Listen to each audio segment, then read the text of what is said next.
इसमें क्या है कि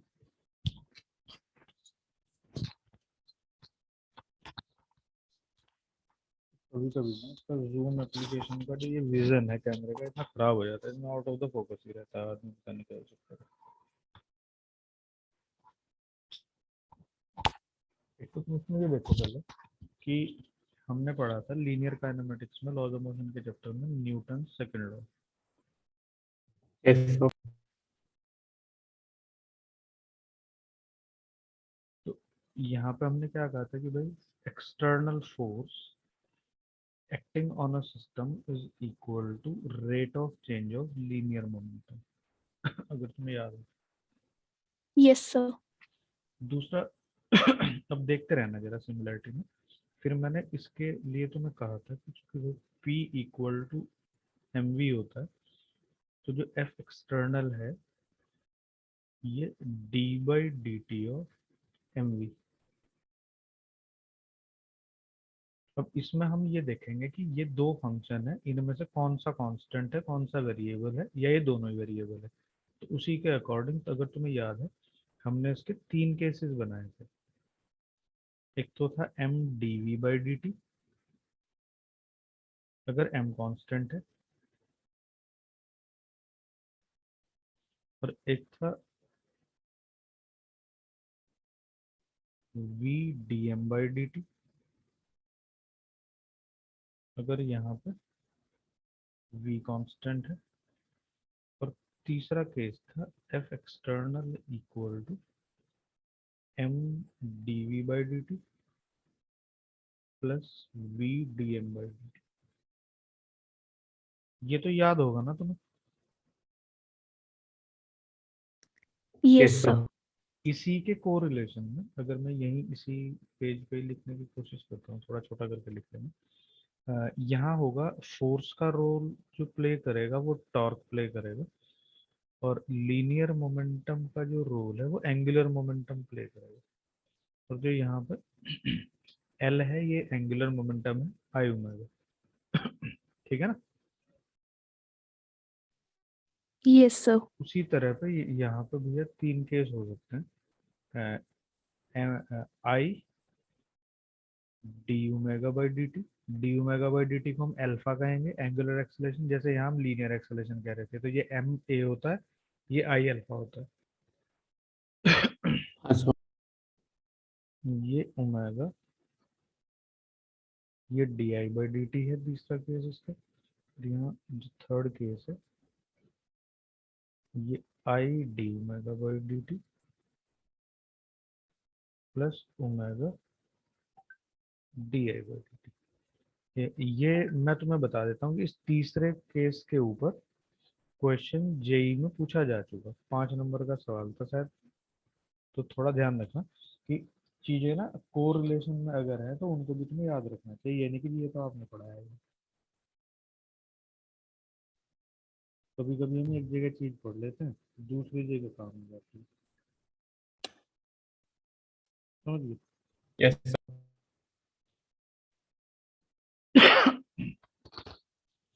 एग्री होना इस बात से। हाँ जी सर। तो हम इसको उसी तरह से ही देख लेंगे कि जब हम टॉर्क कैलकुलेट कर रहे होंगे जैसे हम फोर्स कैलकुलेट करते थे, या तो हम इन इक्वेशन की हेल्प ले सकते हैं। अब भाई यहाँ पे थोड़ा तुम लोगों को कॉशियसली चीजें सीखनी पड़ेंगी, वहाँ इतना ज्यादा कॉशियस रहने की जरूरत नहीं थी, क्योंकि यहाँ चीजें ना कंफ्यूजन वाली काफी होने वाली है।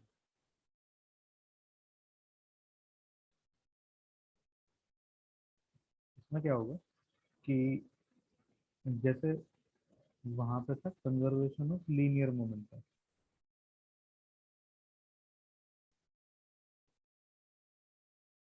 कंजर्वेशन ऑफ लीनियर मोमेंटम, ठीक है ना। उसमें हमने पढ़ा था यस सर। कि if F external equal to zero, इसका मतलब था कि p equal to constant. Agree हो ना इस बात से। हाँ सर। अच्छा यहाँ पे क्या होगा, कंजर्वेशन ऑफ एंगुलर मोमेंटम, इसको थोड़ा तुम्हें बहुत ध्यान से सीखने की जरूरत पड़ेगी और अप्लाई भी बहुत ध्यान से करना पड़ेगा। क्योंकि यहाँ गलती होने के चांस सबसे ज्यादा होते हैं। क्यों होता है मैं अभी बताऊंगा।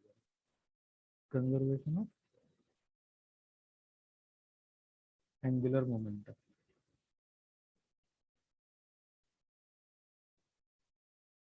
कंजर्वेशन ऑफ एंगुलर मोमेंटम में क्या होगा भाई कि इफ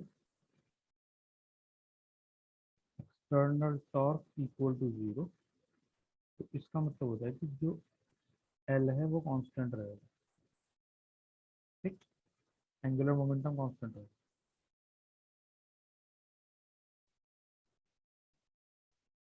समझ पा रहे हो? Yes, sir. अब जो ये वाली स्टोरी है ना कि external torque equal to zero, हाँ सर। इसके ऊपर तुम्हें बहुत फोकस करना पड़ेगा क्योंकि यही सबसे ज्यादा गलती होती है। ठीक। इसको हम लिखते हैं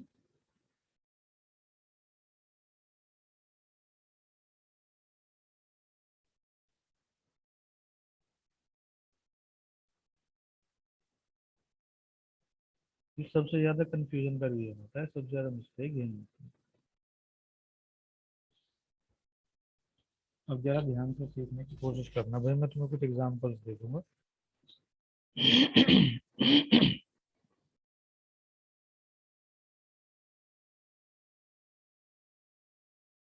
देखो ध्यान से, जैसे कि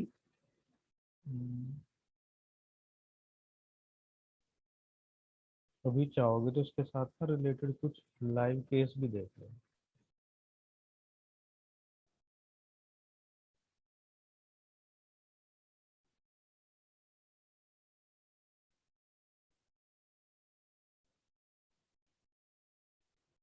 देखो ऐसा समझो कि ये एक प्लेटफॉर्म है, ठीक है भाई, Yes, sir. सर्कुलर प्लेटफॉर्म है, और इसके ऊपर कोई एक आदमी खड़ा है, और इस आदमी के हाथ में दो वेट हैं, और उसने अपने हाथों को स्ट्रेच किया हुआ है, और ये इस एक्सिस के अबाउट ऐसे ओमेगा वन एंगुलर वेलोसिटी से रोटेट हो रहा है। समझ पा रहे हो? Yes, sir. हाँ, अब थोड़ा सा ध्यान रखेंगे जरा कि यहाँ हमें थोड़ा सा ज्यादा ध्यान क्यों रखना होता है, मैं ये भी बता दूँ।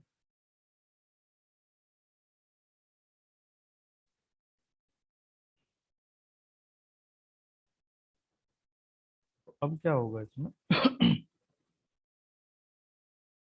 ये पिवोटेड पॉइंट है, तो ये आदमी क्या करेगा अब कि ये आदमी यहीं पे खड़े खड़े अपनी आर्म्स को ऐसे फोल्ड कर लेगा। ठीक है ना?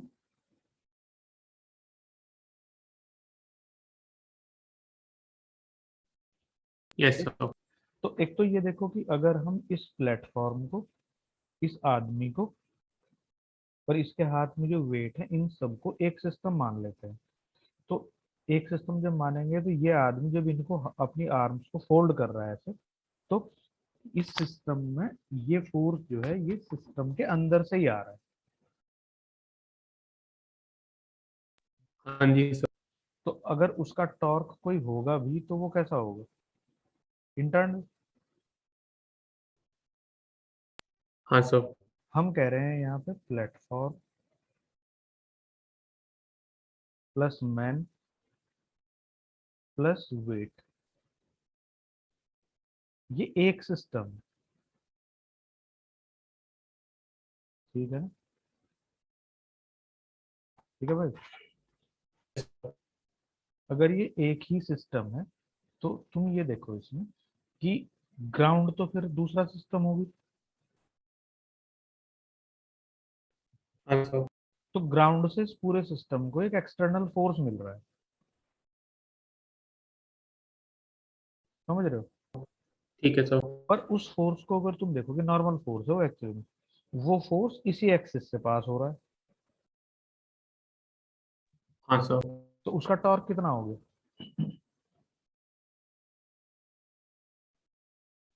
0। जब कोई फोर्स उसी एक्सिस से पास होता है तो उसका टॉर्क कितना होता है, 0। हाँ सर। तो इसका मतलब हम ये लिख सकते हैं कि अगर यहाँ इसकी एंगुलर वेलोसिटी ओमेगा 1 है, तो तुम ये देखो यहाँ मासेस जो है ये एक्सिस से थोड़े दूर है, हाँ सर। यहाँ मासेस थोड़े एक्सिस के पास पहुंच गए। तो मास को अगर तुम देखते हो एक्सिस से, मोमेंट ऑफ इनर्शिया कंट्रीब्यूट करते हैं mr स्क्वायर, तो r कम होने से सेकंड केस में मोमेंट ऑफ इनर्शिया क्या होगा पूरे सिस्टम का, इंक्रीज हो जाएगा। डिक्रीज, कम हो जाएगा। Yes sir. तो अभी मैंने कहा टॉर्क एक्सटर्नल 0 है तो लीनियर एंगुलर मोमेंटम कंजर्व रहेगा, तो एंगुलर मोमेंटम होता है भैया आई ओमेगा। तो I1 omega 1 equal to I2 omega 2। तो यहाँ पे तुम देखो कि भाई I2 कम हो गया I1 से, तो इसका मतलब क्या है,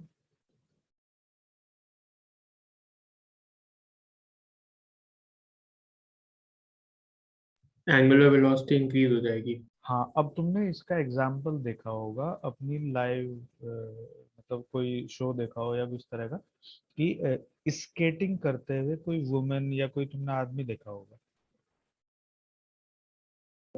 हाँ सर, और तो वो आखिर में पास पास आ हाँ, तो जाते वो हैं तो वो कभी बहुत कभी क्या तेज स्पिन करता है, होते हाँ वो कभी कभी क्या करता है कि अपने हाथों को अपनी बॉडी से बिल्कुल चिपका के ऊपर स्ट्रेट कर लेता है, तो उसकी जो स्पिनिंग है वो ऑटोमेटिकली तेज हो जाती है। हैं। Yes sir. वो इसी का ही लाइव एग्जाम्पल है, समझ रहे हो। Yes sir. अब थोड़ा हम दूसरा एग्जाम्पल लेते हैं, ध्यान से देखना।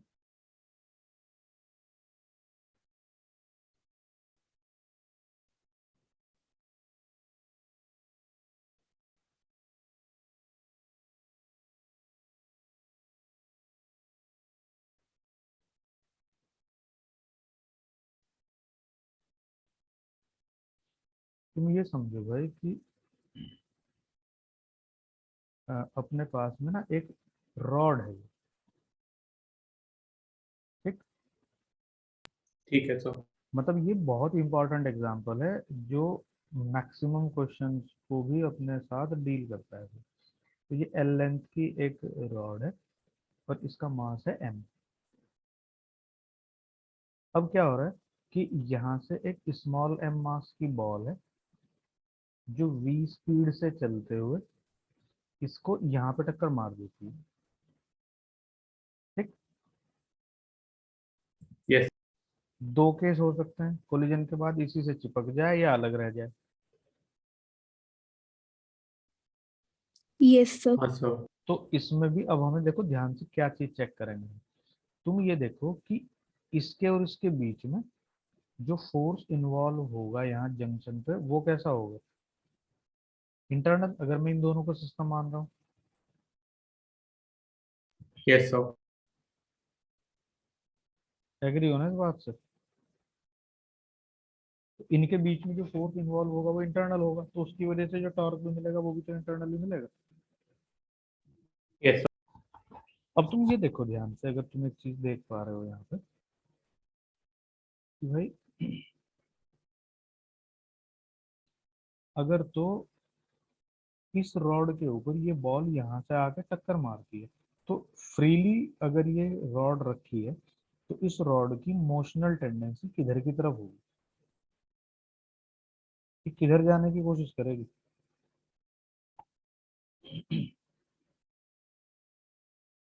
बोलो। फॉरवर्ड राइट साइड में। ये आगे को जाने की कोशिश करेगी, पर इसका जो ऊपर का एंड है वो सपोर्टेड है यहाँ पे, तो वो इसको रोकने के लिए इस पे किधर फोर्स लगाएगा।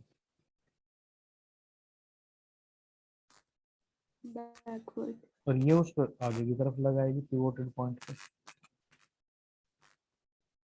Newton third law.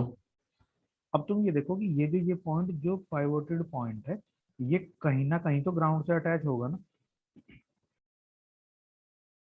हाँ सर। तो इसका मतलब ये फोर्स कैसा है। एक्सटर्नल। तो तुम ये देखो कि अगर तुम रॉड में कोई भी पॉइंट कंसीडर करते हो ऑन द रॉड कहीं भी थ्रू आउट, तो इसका टॉर्क कुछ ना कुछ होगा। Yes sir. Force into perpendicular distance, ये वाली ले लूंगा, यहाँ के लिए ये वाली ले लूंगा, यहाँ के लिए ये वाली ले लूंगा। पर जो जो पिवोट है ये ये इसी पॉइंट से पास हो रहा है, तो इस पॉइंट के अबाउट इसका जो टॉर्क है वो कितना है? 0. तो हम अगर एंगुलर मोमेंटम कंजर्व करेंगे तो कौन से पॉइंट के अबाउट करेंगे? जो पिवोटेड पॉइंट है उसके अबाउट। हाँ सर। नहीं समझ पा रहे हो बात?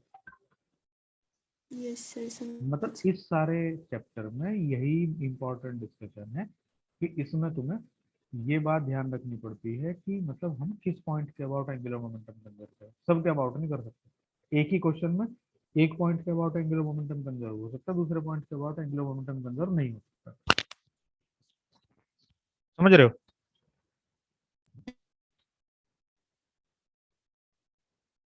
तो मैं यहाँ लिखूं Yes sir. About the pivot point torque external equal to 0। ये बात समझ आ गई ना कि पिवट पॉइंट के अबाउट ही एक्सटर्नल टॉर्क 0 क्यों है?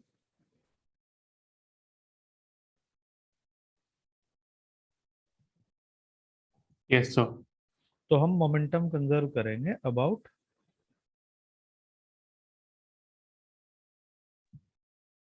Pivot point. इसके अबाउट। बोलो किसी को कोई डाउट है क्या? नहीं सर। अब एल इनिशियल में टोटल सिस्टम का इनिशियल मोमेंटम, तुम देखो रॉड तो भैया रेस्ट पे है। बोलो यस सर। रॉड का तो एंगुलर मोमेंटम है नहीं। जो बॉल है वो स्टेशनरी स्ट्रेट फॉरवर्ड चल रही है लीनियर मोशन में। तो तुम्हें याद होगा मैंने तुम्हें कहा था कि जो एंगुलर मोमेंटम होता है लीनियरली ट्रेवलिंग ऑब्जेक्ट का, वो होता है linear momentum into perpendicular distance. तो देखो linear momentum into pivot point के लिए परपेंडिकुलर डिस्टेंस कौन सी है ये? बोलो।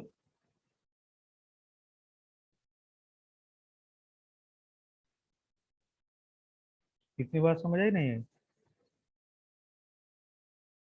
Yes sir. Linear momentum into perpendicular distance पूरे सिस्टम का एंगुलर मोमेंटम हो गया क्योंकि रॉड रेस्ट पे थी, equal to I system into omega I system में। अब चूंकि अगर ये इससे स्टिक हो जाए, if ball sticks to the rod, ठीक है ना भाई?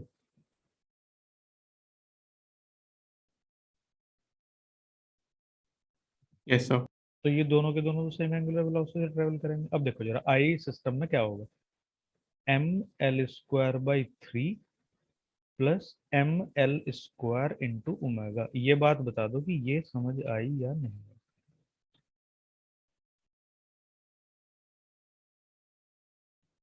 Yes sir. ये ऐसा केस हो गया जैसे ये एक रॉड है जो वन एंड के अबाउट रोटेट हो रही है और उसके एक एंड पे एक स्मॉल एम मास का एक पार्टिकल चिपका हुआ है। तो रॉड का moment of inertia m l square by 3 एक एंड के अबाउट, और इस पॉइंट मास का एम एल स्क्वायर, तो मैंने दोनों लिख दी। Yes sir. बताओ ये बात समझ आई सबको या नहीं आई? आ गई। बोलो भाई। Yes sir. किसी को प्रॉब्लम हो तो बता दो जरा अभी।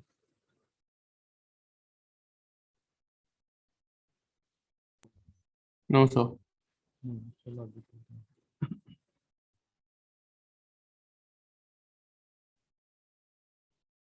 अब क्या होगा इसमें, कुछ इस तरह के भी केसेस तुम्हें देखने को मिलेंगे कि टेबल के ऊपर एक रॉड रखी है। दोनों में फर्क देखना भाई तुम लोग कि पहले वाले केस में क्या था, कहीं से जो रॉड थी वो वर्टिकली पाइवोटेड थी दीवार दीवार से कहीं से भी। यहाँ क्या है कि यहाँ कहीं पर रॉड रखी है फ्रीली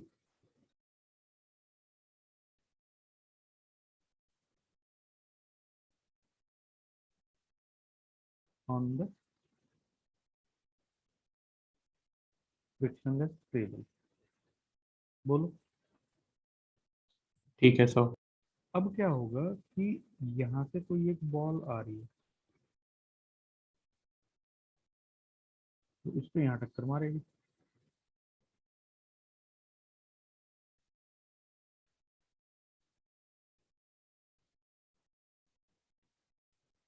समझ पा रहे हो भाई? Yes, sir. दो केस बनेंगे, एक बार तो ये स्टिक हो जाए, एक बार इससे स्टिक ना हो। समझ पा रहे हो? Yes, sir. देखो अगर ये स्टिक नहीं होती तो तुम टेबल है तुम्हारे सामने कोई भी, Yes, sir. अपने टेबल के ऊपर अपना पेन रखो और उस पेन के एक कॉर्नर पे ऐसे हाथ से, जैसे उंगली से नहीं, हम जैसे स्ट्राइकर को हिट करते कैरम के, हाँ sir. वैसे हिट करो तो तुम्हें दिखेगा कि पेन ना वहीं गोल गोल घूमेगा, एक कॉर्नर पे मारना है बिल्कुल।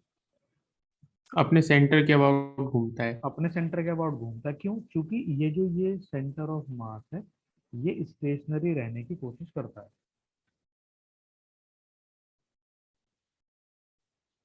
ठीक है। ठीक है sir. तो हम क्या करेंगे उस केस में, इस पॉइंट के अबाउट जो रॉड का सेंटर ऑफ मास है, angular momentum of the system conserve करेंगे। इफ एम नॉट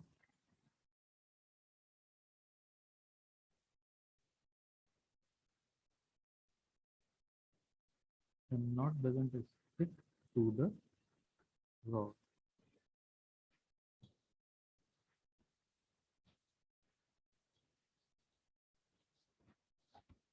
तो हम क्या लिखेंगे? Conserve angular momentum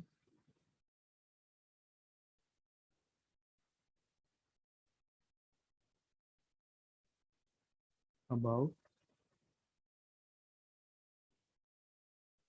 centre of mass of rod. अब ये बात ध्यान रखने की है भाई कि अगर यूनिफॉर्म रॉड है तो उसका सेंटर ऑफ मास सेंटर पे होगा, अगर नॉन यूनिफॉर्म है तो निकालना पड़ेगा। ठीक है। तो Yes sir. ये हो जाएगा m not v l by two, ये पूरे सिस्टम का पहला एंगुलर मोमेंटम है, equal to m not v one l by two plus I omega. V one जो है ये after collision velocity of m nought, और भाई यहाँ एफ एक्सटर्नल जीरो है, तो p initial equal to p final भी हम रख सकते हैं, मतलब लीनियर मोमेंटम भी हम यहाँ कंजर्व करेंगे।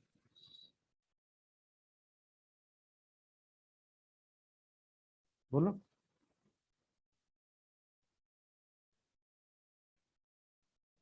ठीक है सर. ये बात समझ आ गई ना? हाँ जी. दूसरा जो केस है इसमें,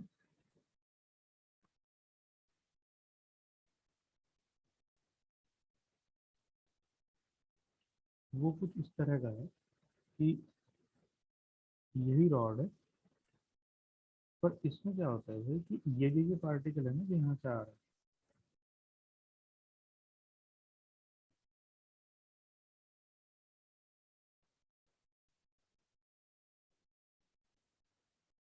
ये कहेंगे am not sticks to the rod after collision। बोलो, ये बात समझ आई या नहीं?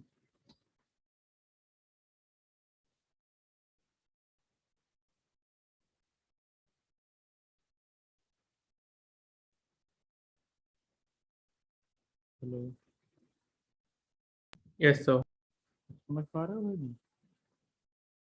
Yes.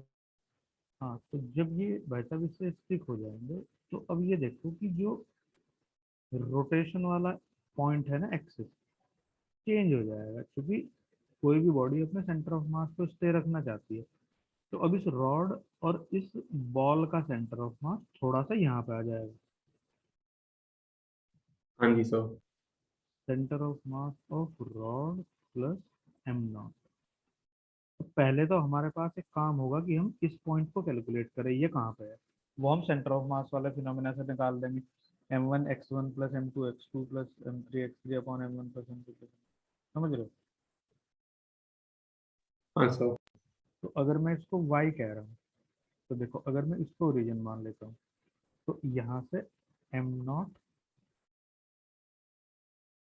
Into zero plus m l by two upon m nought plus m. ये बता दो इसमें कोई डाउट है किसी को?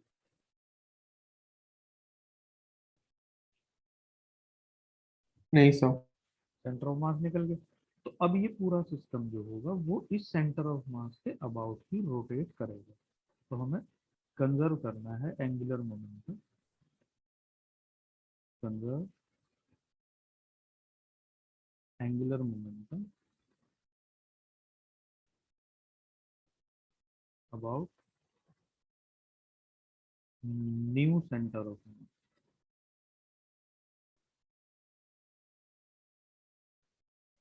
Centre of mass of system. ठीक है ना? Yes sir. तो L initial equal to L final.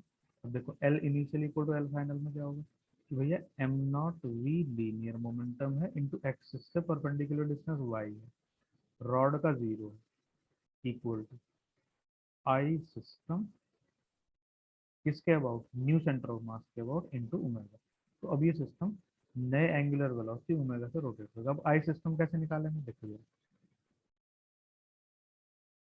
I system में एक तो हो जाएगा m l square by three rod का अपने सेंटर ऑफ मास के अबाउट, इसके अबाउट निकालने के लिए पैरेलल एक्सिस थ्योरम लगाएंगे।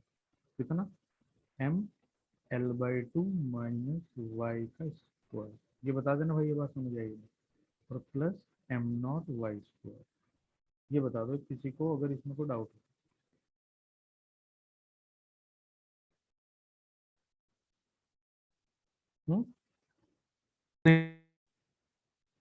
समझ आ गया? ये रॉड है, एक्चुअल में इसका जो सेंटर ऑफ मास के थ्रू एक्सिस पास होता है इसके about m l square by 12 होता है। भाई मैंने थोड़ा सा गलती लिखी है, वहाँ m l square by three दिमाग में लिख रहा था ना, तो ये एम एल स्क्वायर बाई 12 है। ये आई जी हो गया, और आई जी के साथ फिर जो पैरेलल एक्सिस दूसरा है ये यहाँ से ये वाली डिस्टेंस वाई थी, तो ये वाली डिस्टेंस बचेगी l by two minus y. तो इस एक्सिस के अबाउट मोमेंट ऑफ इनर्शिया चाहिए था, तो मैंने इन दोनों के बीच में पैरेलल एक्सिस करूंगा। और फिर ये पार्टिकल यहाँ से कितनी दूर था, ये वाई डिस्टेंस दूर था। ये नहीं, बताओ कोई प्रॉब्लम है किसी?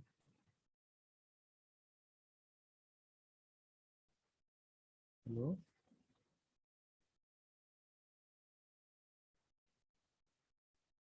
अरे किसी को कोई दिक्कत है क्या? अरे नहीं, पता नहीं कहाँ कोई रखते हैं। नहीं सर। बाकी लोग भी तो हैं भाई, ये भी बता देंगे तो उनको भी दिक्कत है।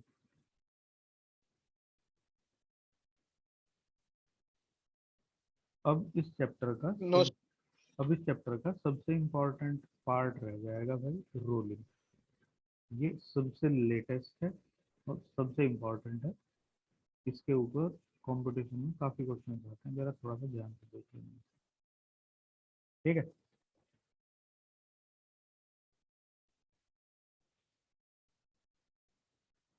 कल करेंगे। ठीक है सर।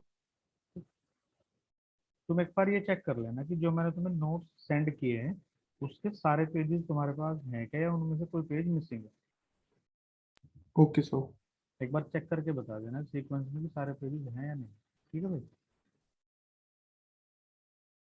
ठीक है सर। कल मिलेंगे।